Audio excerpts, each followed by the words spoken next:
So, check. We are back this week. Hey, audience. Hey, everybody. Welcome back to the Prophetic Podcast. This week on the show, we have a wonderful guest, April Watson, who is a serial entrepreneur. So this is going to be an exciting episode. I'm going to go ahead and give you a little, a little bomb too. There you go. Cool. How are you? Welcome in. Welcome to the show. Thank you. Took a little doing, but we got it done. So I'm happy to be here. I didn't know you knew him. It's such a small world. That's okay. Y'all can't see him. He's off camera. But me and this guy went to high school together. Such a crazy world. So yeah. So y'all the same kind of old. I don't know what that's supposed to mean. We're starting the show off on a bad foot, man. I don't know, man. She called us old, bro. Are we old? A little bit. Bro, don't co-sign that. You're supposed to help me out. So if you'll give everyone a little bit of your backstory, where you're from, kind of what you do, and then we'll get into the weeds of it all. All right, to the weeds of it all. Okay. Yeah, I did some digging, man. I got some questions for you. I'm from Jackson, Mississippi. Shout out, Jackson. I know somebody out there. What's up? Yep, been here a minute. I've kind of done a lot of everything. Like I came out here, I moved to Dallas. I started off as a teacher. Oh, okay. Then, I was in school administration. I saw you had your master's in education. Mm-hmm. Okay. Yeah, Okay. I do. And a few other things. And then I started, around 2013, I started the entrepreneurial journey. And here I am. What made you pivot from education to being an entrepreneur?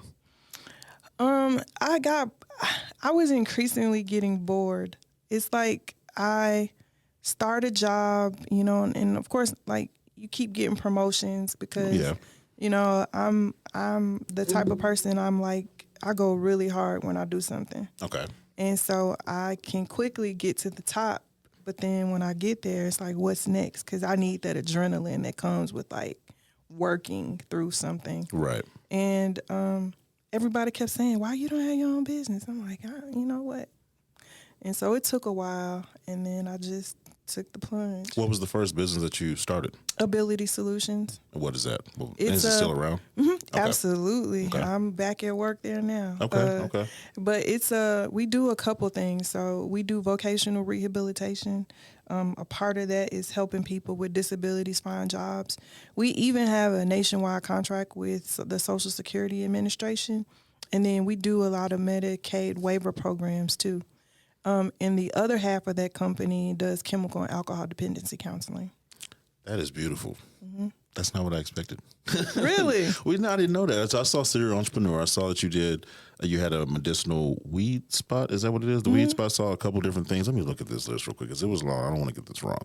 So this list said that you did that. You worked with, hold on a second. Let's see here. Get you right. So it says Ability Solutions, Exotic Bliss Beauty, The Weed Spot, Southern Home Ventures, Lone Star Sports, Pink Vibes, Blue Vanilla, The Vine Deep. You're busy. And all these things are still in play. Mm-hmm. Wow. So how are you managing all these things? I don't know. It's easy to me. It's other people that kind of get a little crazy about it. What's your method? I just put my all into everything when I started. Right. So usually the foundation's very good. And then I have a lot of help.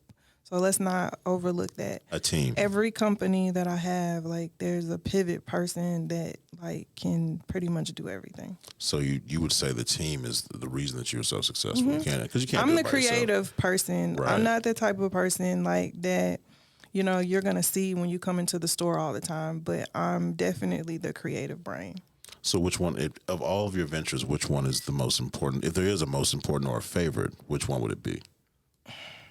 See, they're all a part of me. So it's just which finger do you like the best? I love them all. I see. Because when I started all of them, I put everything that I had into them. It's kind of like having a kid, right? You have kids, but when it's their time to get all the love.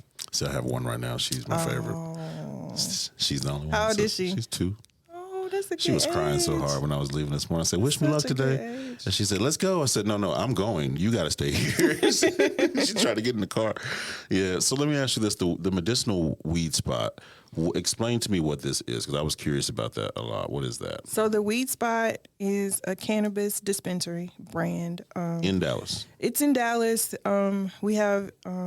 We We have a location in Oklahoma. We have one in Houston. We have one in Denton, and we have locations here in Dallas. So when you say dispensary, you're talking like Colorado dispensary level? Because I'm thinking about the legalization part of it. So are you talking about that level of legalization, or is it, how does it work? So our products are very potent, but we sell what's legal to sell in Texas. So we can't call it marijuana. It's called hemp, and we are a hemp dispensary. Really? Mm-hmm. So it's the verbiage.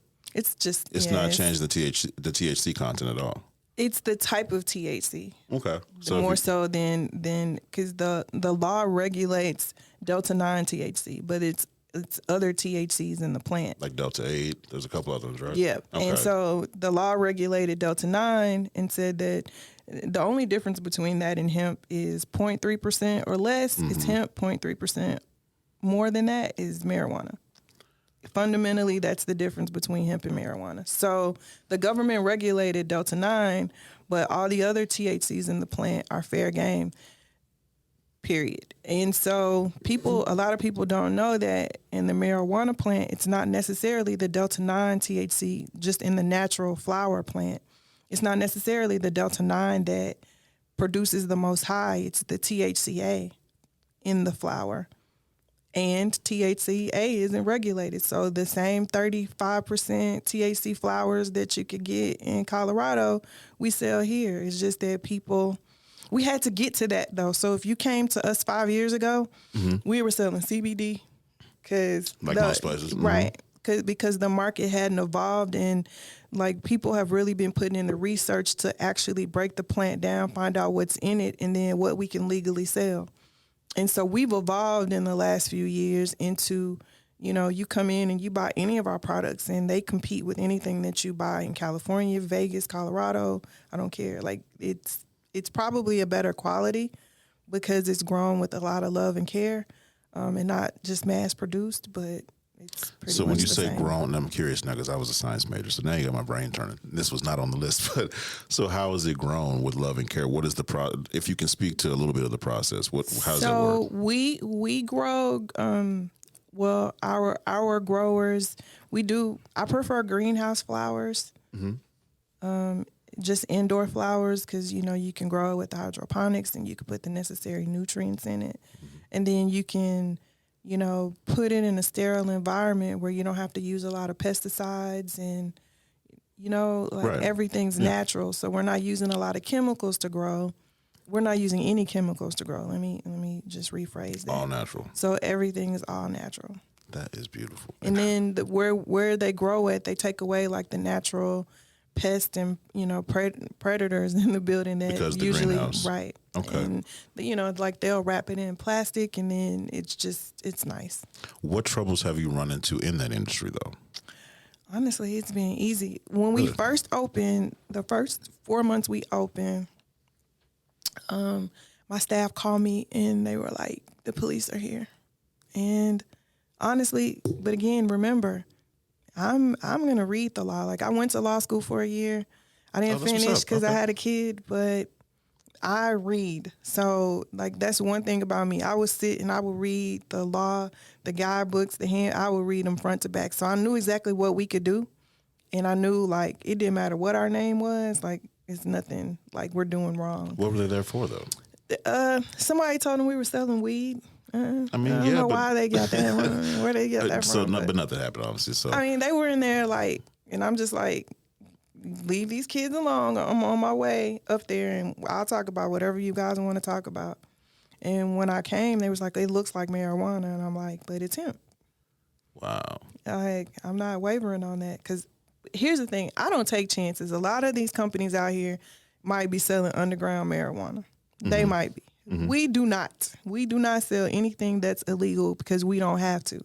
If you empower yourself and you are familiar with what the law is, we can go right up to the line, but we don't have to cross it. Exactly. And a lot of people cross it because they don't know enough about the plant that they feel like they have to take those chances. But we grow and our growers produce products for us that are completely compliant and pretty amazing for the user on, with their experiences. So that's kind of why, we're one of the top companies just around in any market that we've been in. We're probably like one of the top producing companies. Noted. Okay. So as a woman and as a Black woman in that industry, and actually in all the industries that you're in 8 different industries roughly is what I read. What are some of the difficulties that you run into? I know you said it was easy with the weed spot, but what about the other businesses that you have? Any business that you do as a Black person, when people find out it's Black owned, then they automatically think that they're going to get the worst of the worst.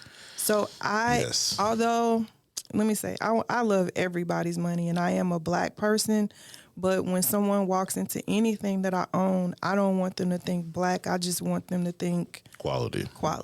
Right. So you said you've run into people thinking that because it's Black, it's going to be a terrible product. Why do you think that is, though?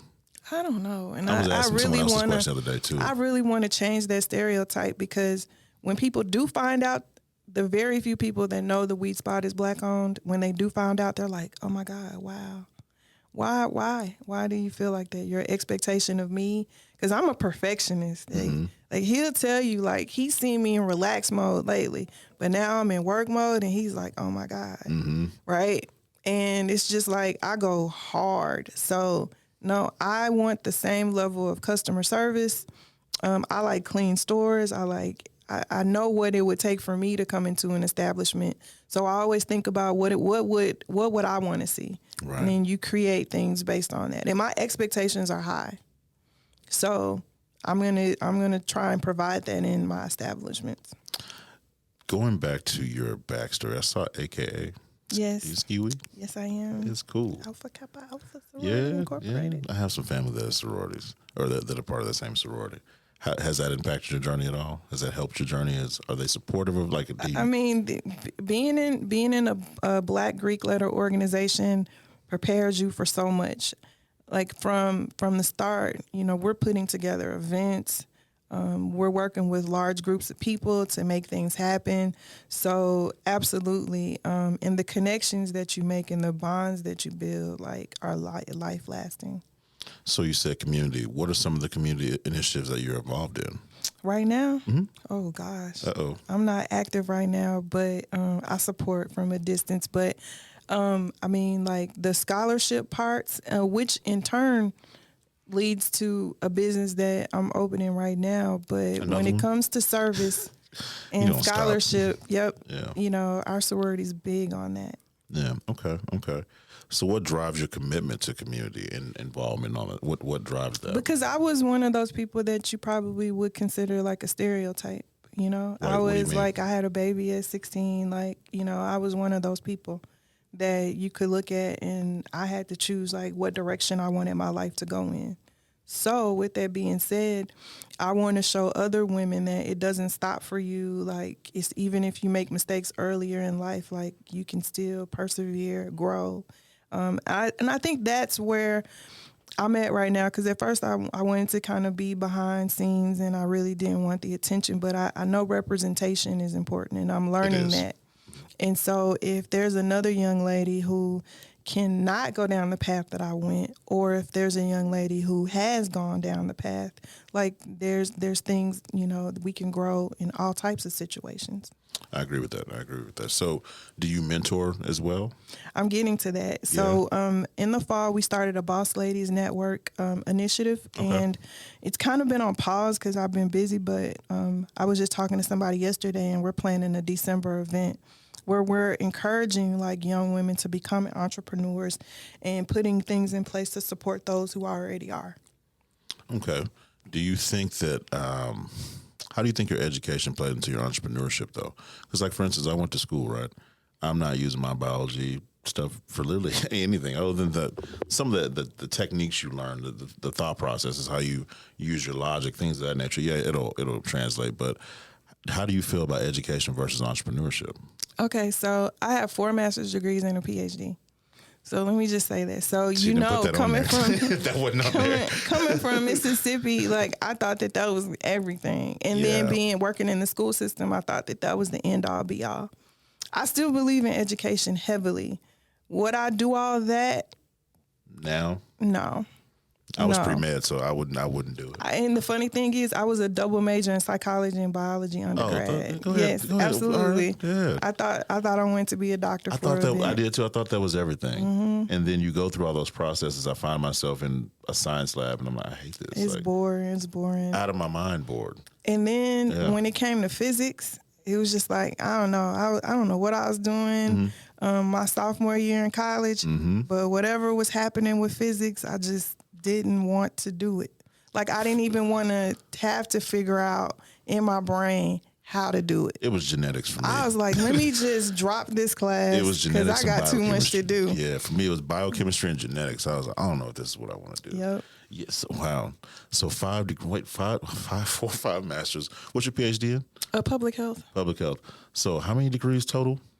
6. How did you have the time to do 6 degrees? I just never stopped. That's so crazy. If you don't mind me asking, how old are you? Yeah, we're not. Okay, yeah. so you're young. Yeah, a little bit. That gives a lot of inspiration to people out there watching, though, because a lot of people think you can't get things done as, you have to do all these things in this long amount of time. But really, it's just time on task. It is. And then I graduated from college in 3 years. So, because I went year round, like I didn't stop. So, that's insane. I How went many hours were you taking? I would be taking 18 hours in the summer. See, I did. So I did the summer 1, summer 2, and summer 3. Me too. Okay, and then I would take like and 7. then the mini mesters between that, like where you go for a week. I did the was on 8-week it. ones too. Yep, I was on it. Yeah, so we were the same. I was and then on I got it. burnt out. But I finished in 3 years. Yeah. So by the time I graduated from college, I was 21, and I moved here. So I started teaching like really early. Your journey is really, really impressive. Yep. So with all the things you've done, what's next? I know you just said you started something else, but what's after that? What's next? What do you see for yourself? So I wanted to start a career college, and Explain what you mean by that.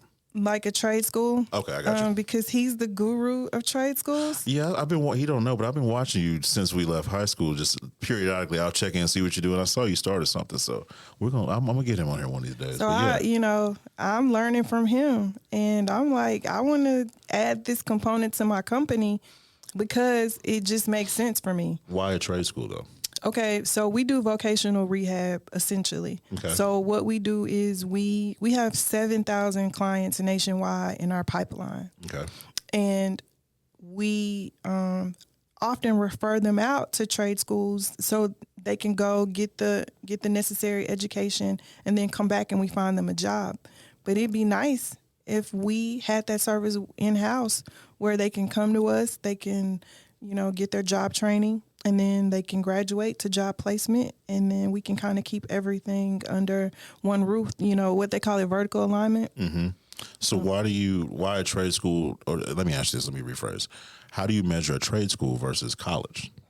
Well, practical skills, right? Mm-hmm. So going to school 4 years, in theory, for your degree, it's teaching you how to think, but sometimes we just need to know how to do. And so that's what a lot of these technical degrees do. Like you go to school for plumbing, you learn how to be a plumber, then you go execute. Some people are not students. Like some people are not like me where they want to sit in school for years and years True. and years. Very true. And then you make the same money that somebody else is making. Like I don't think that financially, depending on the career that you choose, for a lot of us, the money just didn't match the level of education that we got. So with that being said, what if I told you that a plumber is going to make more than a teacher? I'm not gonna lie, sitting in the class hearing that would probably piss me off a little bit because I know how much school costs. And so, for me, I would be like, well, how? That's always been my thing because I see guys that they call it blue collar work, let's say that, but they do make more money than some of us that went to school. When I was working in the lab, I wasn't making that much. Right. But I knew guys that were working blue collar jobs making twice what I made. Yeah, they'll come and be there an hour and it's $600. You know what I'm saying? Like it's amazing. So we have a demand for a lot of these trades, and I'm fortunate enough to have learned from the people around me, like ways I can improve the service level that I provide to the customers that we serve. So it's pretty amazing. Like I'm really excited about this. I am too, because we need more of that. And I need you to get on more cameras because we need more representation. So don't hide behind the camera. You got to keep doing these types of things. So before we wrap up, because it wasn't supposed to be too long, but before we wrap up, can you give people advice or something that you stick to that helps you on your journey? You know, I say this often, and if anybody's ever seen me in different interviews, I always, tell people to minimize their risk when they're trying to become an entrepreneur. And just think about all the bad stuff that can happen and come up with a plan so that when it does happen, you're not caught off guard, you're not so caught in your emotions, and you kind of already know like how you're going to proceed. Because I'm telling you, even at this stage in my life, and I've been a business owner for over 10 years, things happen to me on a day-to-day basis. But I've kind of been through so many things in it that I'm just more of the problem solving instead of the, oh my God, I can't believe this happened to me. Sometimes I do get like that though, but for the majority of the time, like I can go straight into problem solving my mode and keep a calm mind. So it's the sit back and really think about like what's the worst that can happen if I undertake this journey, and then plan for it. And one more thing I wanted to ask you. How do you handle the adversity with all the things you have going on? What's been the one thing that helps you? I'm tough. Oh, yeah? I'm tough. I have seen a lot and I've experienced a lot. I can't say I've experienced it all, but so just coming from where I'm from, I mean, like, there was a period of time when I was young, I slept in my car, like I've experienced a lot of things. So I don't really have a lot of fear and I can take chances without really worrying about it. And I could tell you something, those are some of the happiest times in my life. I can't even say like I was miserable. Oh my God. Yeah, I was sleeping in my car. It was for a short period of time. It was like about a month. But at the end of the day, like it was what it was. Yeah, it just was what it was. I wasn't devastated, trying to kill myself or nothing. So, if you could come through that with a smile, like what in life? What's this business stuff then? Yeah. Okay. Well, that was wow. I didn't know I was getting what I was getting myself into. I saw your resume. I was like, this looks like a really cool conversation. And then you tell me you have all these degrees and more businesses that she listed off. I am very, very, very proud of everything that you're doing. Thank you. I want to congratulate you. It's really, really cool what you're doing. It's very inspirational. We need more of that. We don't have enough of that. Mm-hmm. And so I'm happy that you came to show all these things to people, because people think that we're kind of like people don't think that we're multifaceted. They think we're kind of only able to do certain things. But by doing these types of conversations, it gets to the point of we can be so many things. Right. In this skin. And so I'm happy that you're doing everything you're doing. That's awesome. I appreciate it. And thank you. Thank you for highlighting, people's whose stories might not, be known, because we need comfortable places to kind of talk. Is this comfortable? Yeah, it's very comfortable. In front of 1,000 people, it's like, I got that little thing coming up this fall where I have to sit in front of it won't just be Becky and him. Mm-hmm. It'll be an actual live show. And it was kind of funny you said, as far as people think black business about quality. That's why I made this partnership with them. That's a white-owned brewery. Mm-hmm. And they had the same ideology about inclusivity. And so we decided to do something together just so we can see, okay, they are able to do this and that, not just one thing. So you should come out to that too. It's November 10th. All y'all need to come out. So that's my son's birthday, so I won't forget. I'll be there. Yeah. Oh, yeah. Y'all got to come out. Well, before we get out of here, always thank you to Celestial Beer Works. Make sure you guys go by. Tell them we sent you. They'll give you 15% off. We have our live show coming up November 10th. We'll be giving you more details soon. Anything you want to plug all your socials and where to find you, all your businesses. Go ahead and plug all that stuff too, so people can. So my Instagram is Queen of Cannabis with 2 Z's on the end. Mm-hmm. We just follow my Instagram because we have a lot of things coming up. We're launching the Boss Ladies Network again in the fall.